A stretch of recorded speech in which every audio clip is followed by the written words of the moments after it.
Hi everyone, welcome back to the Helen Olivia virtual workshops. My name is Lindsay, I'm the lead designer here and I'm going to be leading you through our virtual workshop today.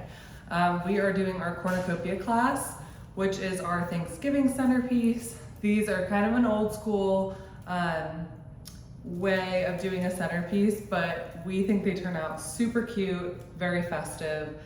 So this should be a lot of fun. You're going to need your Cornucopia and your long and low tray, which we are going to soak in water. So make sure you have a water source nearby. I have a bucket right here that I've got filled so I can dump it in there. By the way, don't mind the branches and stuff behind me. We're already digging into Christmas stuff here, which is kind of crazy. The other things that you have in your bag of materials are all your dried items. So we've got dried mushrooms, dried lotus pods. We also have our cymbidium orchids, which are already in their own water source. They are water tubed. And you also have our dried wheat. So the dried things, you can take out of that bag and have them at the ready because we're gonna utilize those as we go. You should also have a recipe sheet in your bag. I do not have one on me, but I'm gonna lead you and talk you through the ingredients just the same as if I did. And the other thing you'll need, as usual, is your floral tools. So I've got a pair of clippers and a floral knife with me today. If you don't have both, one or the other should be just fine. And a sharp pair of kitchen scissors will do the trick, and also a short paring knife. Clippers are great if you need to trim down any of these dried items, but I think we're okay with the length of these stakes that they're on, so that should be okay. And let's go ahead and jump right in. So once you have your tools and you're all ready to go, we are gonna grab our long and low tray. We are designing in floral foam for this class, and floral foam is a little bit different than designing just in water. Something with floral foam only has as much water in it as you have put in it. You never want to force floral foam into water. You want to set it in water, in standing water, and let it soak. So I'm gonna go ahead and drop mine into my bucket. I'm dropping it face down, foam side down. So if you wanna fill your sink with a few inches of water, you can do that. So you're gonna let that just absorb everything slowly. While that is absorbing, I'm gonna cut the little tag off my cornucopia, and I'm gonna get myself organized. So the pieces of wheat are just tied with a little bit of bind wire so they stay together for you. But I'm gonna clip that apart. I'll probably use those last, so I'm setting those to the side. Dry goods and cymbidiums we already talked through. And then we've got all of our greens and our beautiful blooms that we're gonna be utilizing.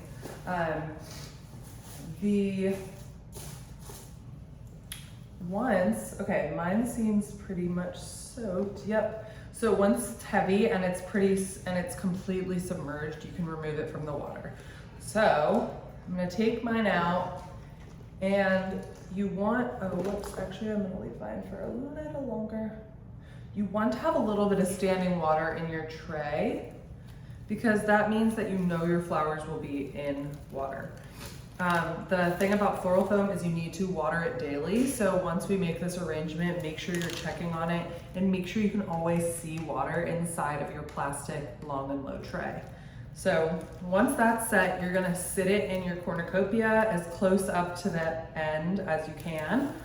And then we're gonna start building. So first thing we're gonna do is pop our magnolia in. With our magnolia, it's a super hardy stem. You can break it to use it multiple times. You don't even need to cut it, so that's kind of cool. And another nice thing about designing with magnolia and floral foam is you can use the leaves just on their own and they will stick right into the floral foam, like so. So that's just a tip, but I'm gonna go ahead and back my cornucopia with 2 pieces of magnolia. So that means so showing you from the side, I'm gonna place 2 pieces and really submerge them into the foam as far as you can get them, but I want them touching this part of the basket. So as close to the back as you can get, and that's gonna become your stopping point for your cornucopia design. So once you have one piece in, you can do the other piece on the opposite side. So see how I've sprayed that out, and right away you get a pretty backdrop. Once you have those pieces in, I have a few leaves that I popped off, so I'm gonna just plunge those into the foam throughout. Magnolia is cool because it's got this really soft brown side and the green, the shiny green. So it's got really different textures to it. So if you're using just a single leaf, then you can use either side. So on one side, I put the green facing out, and on one side, I put the brown facing out. The next piece, we're gonna do the same thing. We're gonna split it into two because with foam, you don't need the stems to be as long. You want them to be long enough to almost be touching the bottom of your long and low tray, but you don't need them as long as, say, you would for a vase arrangement. So now that I've got these placed in the back, I have this big gap in the middle, so I'm gonna place one sticking out down at an angle towards your basket. So angle that bad boy in, and then now you can see that at the front, we've got these big spots of foam. So we are gonna pop in pieces on these corners of the foam facing the front. So any leaves that are damaged or don't look great, like I have one here that looks like it was gnawed on or something, pulling that off, not using it. So sharp angled cuts on every single thing that we put in this foam. It helps a lot to get things into foam when you have that nice sharp angle on the stems. So now that you've got your one facing out, you're gonna do your other. And we're gonna spray this out nice and wide because this is a centerpiece. So if you wanna use this on a long rectangular table, or something similar, or like a kitchen island, you can do it big, blow it out. If you have a smaller table and you're using this on a round table, then you can kind of tuck everything in a little tighter if you need to. That's our general shape. And now that we have that traced out, I'm gonna go in and add these last few little magnolia leaves on the edges of the tray because we want to hide that plastic tray. So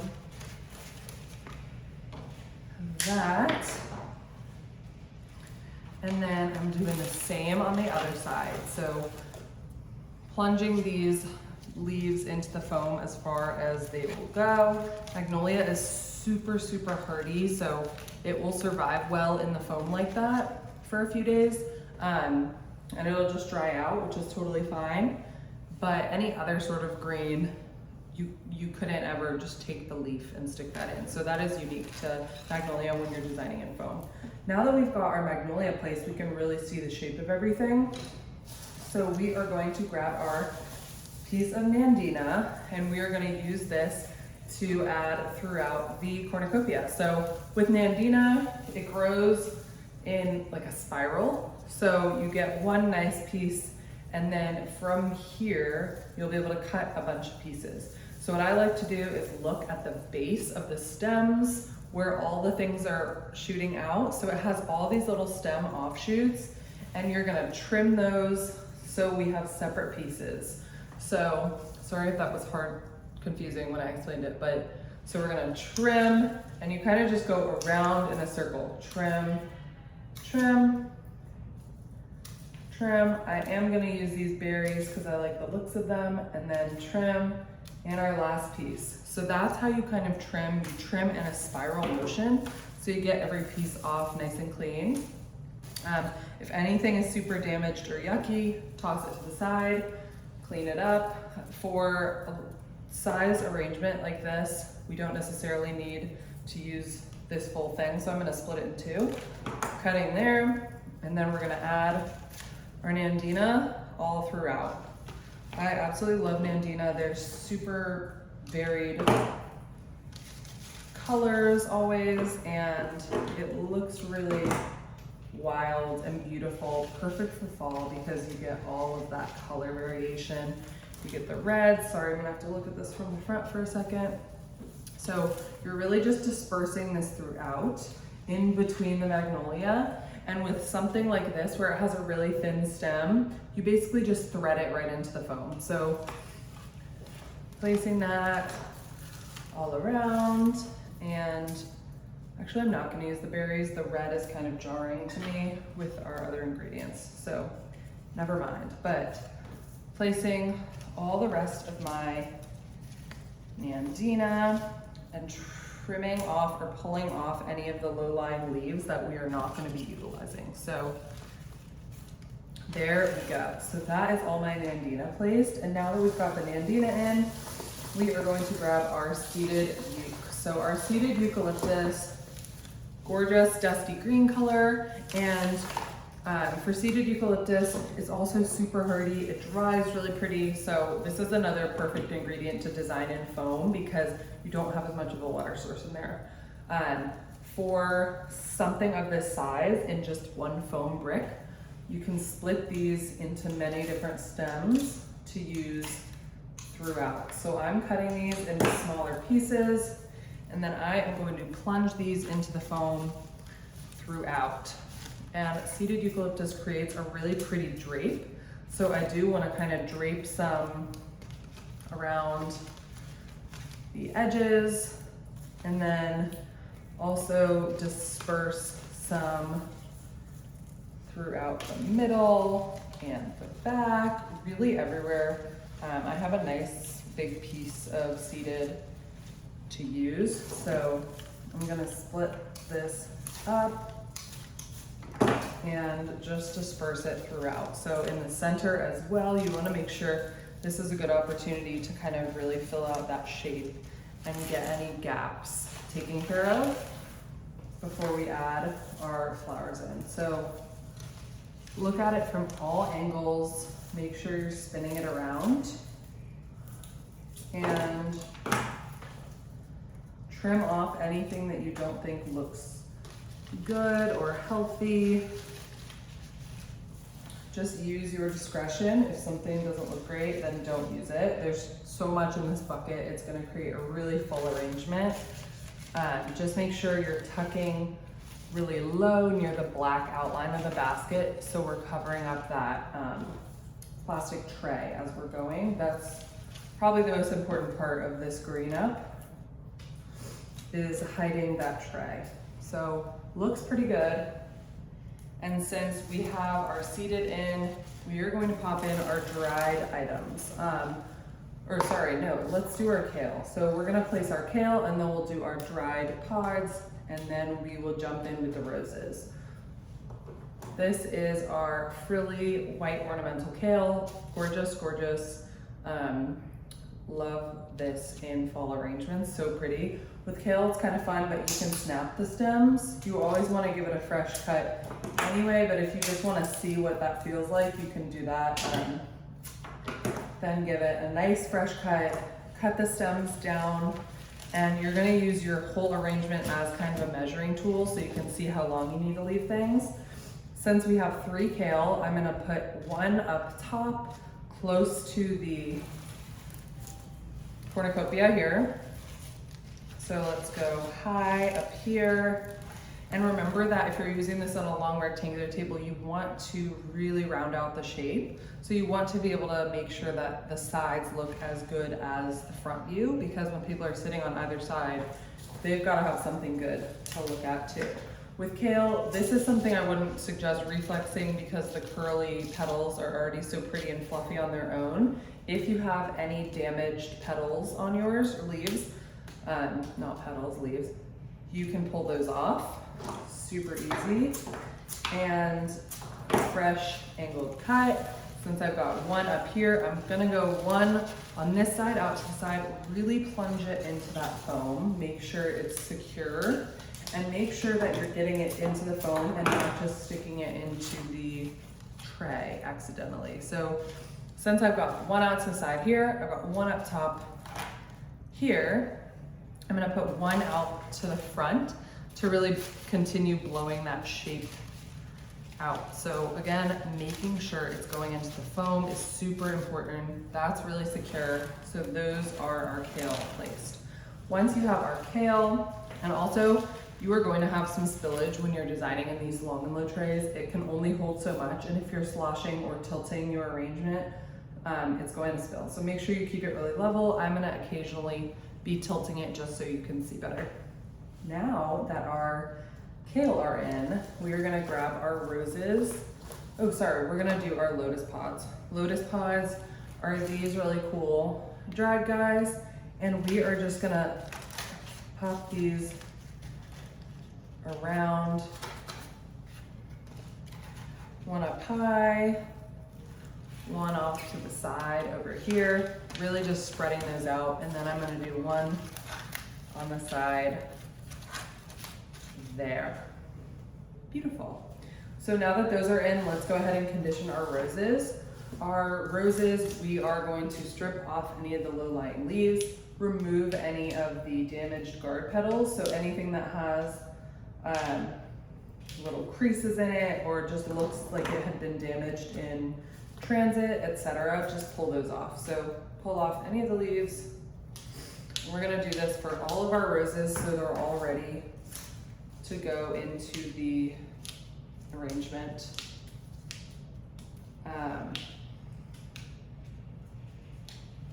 These are our Playa Blancas, and we also have our shimmer roses, which are like a peachy pink, really, really pretty for fall.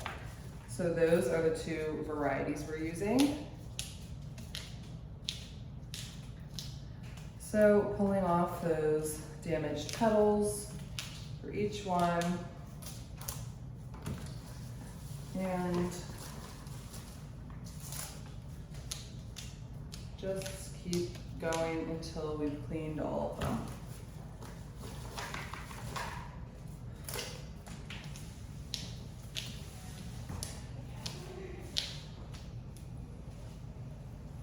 You can also blow on the center of the rose to open it up a bit more if the center looks really tight. So now that I'm cleaning my last one, we're gonna go ahead and disperse those into our cornucopias. And I like to start with one color and then we're gonna add in the other color for this type of arrangement. Normally I would talk about trios and setting those trios up before we place them, but I'm gonna go ahead and place one color and then pop in the other color. Since we only have 3 Playa Blancas, let's go ahead and place our shimmers to get that light pink really dispersed throughout. So I'm gonna be using my floral knife to cut these. And again, we want sharp angles on all of our stems. We want these sharp angles so it opens up the stem and there's as much surface area as possible for it to drink through. So let's go ahead and pop our first ones in. Everything for this cornucopia, we're really angling down and in. So let's place our first one, angle down, beautiful. And then since we do have 6 of these, I'm gonna place one more right diagonally next to it. You never wanna place them together directly on top of each other or beside each other. It either looks like a set of eyes or it looks like a snowman. So let's place those first 2, and I'm varying the dimension of the roses. This stem I left a little longer so it sticks out a little further. You don't want your cornucopia to look like just a ball. You want there to be kind of a natural feel. So now that we have those 2 placed, I'm gonna place one over on this side for any guests that are sitting on this side of the cornucopia, like that. And then I'm gonna do another, but on this side, under my lotus pod and next to my kale. And again, please be sure you're actually tucking it into the foam. It's really important that these are all in the water source, even though it is kind of a small water source. So now that we have those 4 in, I'm gonna look for any place that kind of needs that touch of peachy pink. So I'm gonna go one nice and low out front. And then, let's see, I'm gonna do my last one over here up high. So nice sharp angled cut and placed. So those are all of our shimmers in place. And anytime you're removing something and moving it around the foam, it will start to crumble the foam. So when you're picking a spot to place it, leave it if you can. If it really doesn't work where you put it, then move it. But you can always come back later and kind of tweak things, but you don't want your foam to crumble by being overworked. So now I'm gonna place my playas. Right away, I want a trio here. Visually, it's very pleasing to have three kind of nestled together. So I'm gonna do a playa with these two. Then I'm going to do another white right up front. So you've got kind of a duo here. And visually, it's a trio with the kale. And then I've got two and a white kale there. And then I've got pink and a lot of darkness from the magnolia and the lotus pod on this side, which by the way, my lotus pod just broke, but if you have hot glue or like crazy glue at home, you can glue these back on if you're having any trouble. I'm gonna make mine work for right now. And then I'm going to add my last rose on this side. And we're gonna pretend that my lotus pod is not breaking. Okay. Amazing. So see how that also visually gives you a trio, the kale and two roses. Perfect. So now that we've done that, we are going to pop in our mums because they are our focal flower. These golden mustardy mums are so pretty, and we love using these in our fall arrangements and our Thanksgiving arrangements. They just look gorgeous. So since these are kind of a focal point, don't want them to get lost. I want one that's kind of front and center, and see how I've floated that out like that. And then I'm gonna place the other one over here kind of lower. So, oh whoops, there's three. So let's place this one.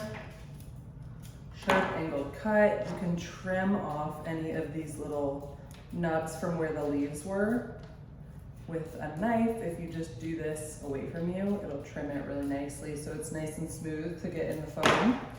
And then I'm gonna place number two over here. Make sure it's in the foam, of course. And we're really just layering everything kind of out and in on top of each other. So every side of the arrangement looks beautiful. So now we've done that. My lotus pod, my poor lotus pod. All right, I'm gonna place that a little further back. And then I'm going to do my third mum, tucked in a little more because the other two are so focal. And again, I'm just nestling my lotus pod because it's broken. So now that those are in, now we're gonna place our mushrooms. Our mushrooms are these super cool dried mushrooms. Love this textural brown element. It looks so good in the arrangements that we're doing for Thanksgiving. So let's go ahead and pop those in. I want to put one in the back, I think, so I can really see it. Up top. No, it's not.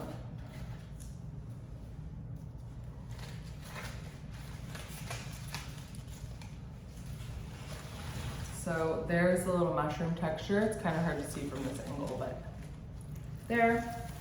And then we've got one more, and I want to place it nice and low up front so you can see it.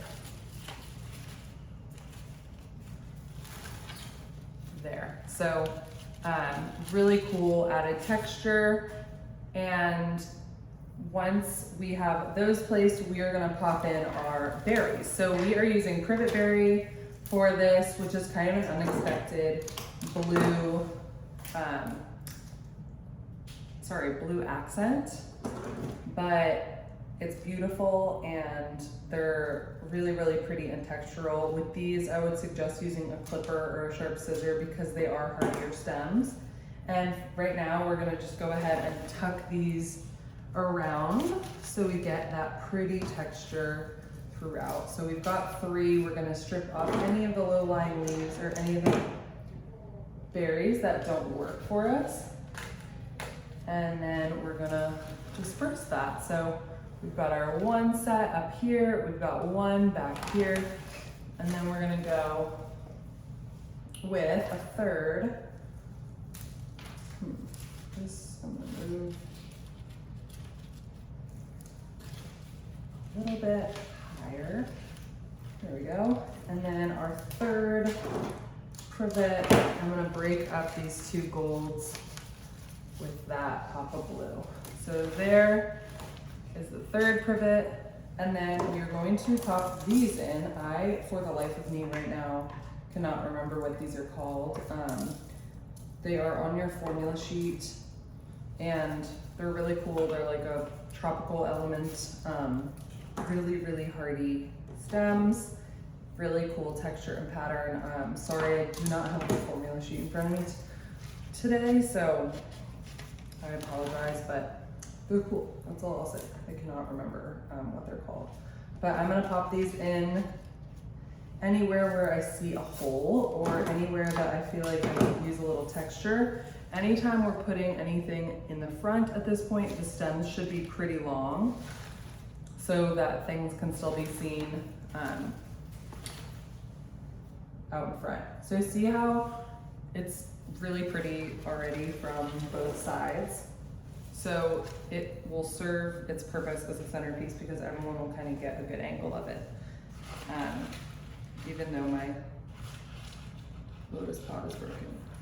It's totally fine. Whoops, it just keeps falling off. Pretend that's fine. And the next thing we're gonna add in are our cymbidium orchids. These are a beautiful brown color. Something you can do with cymbidiums very, very carefully, but when they're really, really cupped like this, you can reflex that top petal very, very carefully with your thumb. You can kind of reflex the petals to flip it. See how I've flipped the petals out so it's more open? You can do that. Just be very careful because the petals rip really easily. So if you're too nervous about that, then just leave it as is.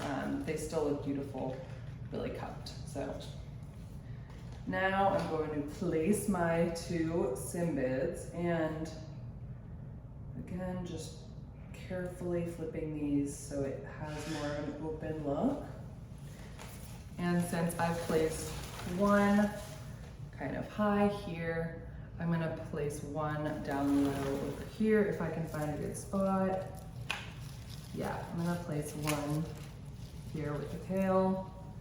And they're in water tubes, so just make sure that the water tube is touching the foam, otherwise it will be loose. It doesn't need to be in the water source because it has its own, but you don't want it to be loose so it can fall out.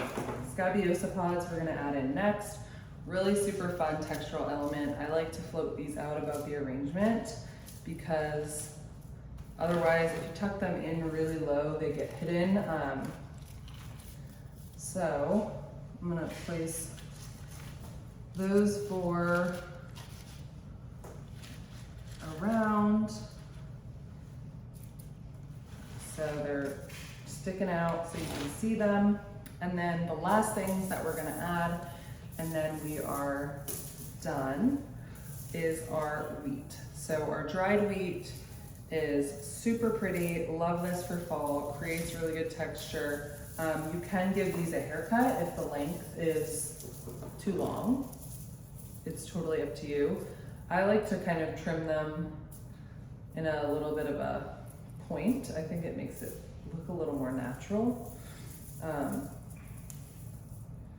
Even though this is dried wheat, but I think it makes it just look a little more elegant than the really, really blunt top of them. So you can trim those carefully if you would like, totally fine to leave them as is. And then we're gonna place these. With wheat, I don't like to just do 1, 1, 1, 1, 1 on their own. So I'm gonna do 2, 2, and 1 throughout. So I want 2 over here, See that fun texture? And then since I've got 2 on this side, I want to have 2 over here, but kind of somewhere in the middle of it, so you still get that wheat texture about midway down the cornucopia. Make sure it's going in the foam. That, and then I've got one more little guy, so I am going to put him down low so it sticks out. There. And move this one a little bit backwards. Beautiful.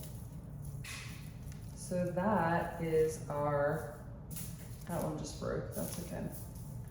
That is our Thanksgiving cornucopia.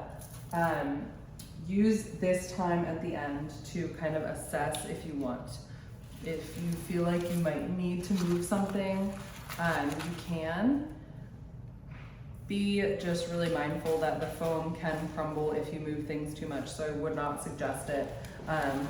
If you can get away with it, if you're happy with how it turned out. This I love, it's such an unexpected, soft yet moody fall color palette. Perfect for your Thanksgiving table, or your kitchen counter next to your food buffet, etc. I hope you enjoyed this class. Please make sure you're adding fresh water to your plastic long and low tray. It's really, really imperative that you do so it will last until Thanksgiving. And you can do that by checking from the back, because you can see the back of your long and low tray. If you pull your cornucopia basket down a little bit, you can see that tray and you will know when it needs water by seeing if it's not wet to the touch anymore. You alternatively can remove the whole tray from this, but I would not suggest that. So I would suggest just pouring a little water right on top of the arrangement, down low in there so it goes into the tray. And just be careful that if you're doing that, you should keep a towel down. Be careful of also putting this directly on any nice wood tables. You probably want to sit this on a runner or a tablecloth just because of the basket texture. We don't want to risk scratching any of your tables, so just be careful of that. But definitely give it fresh water every day, and hopefully it should be beautiful for your Thanksgiving table. Thanks again for joining us for our virtual workshops. It is always a pleasure to have you, and we hope you have a very happy Thanksgiving and enjoy really good times and good meals with your families. Thank you, and we'll see you next time.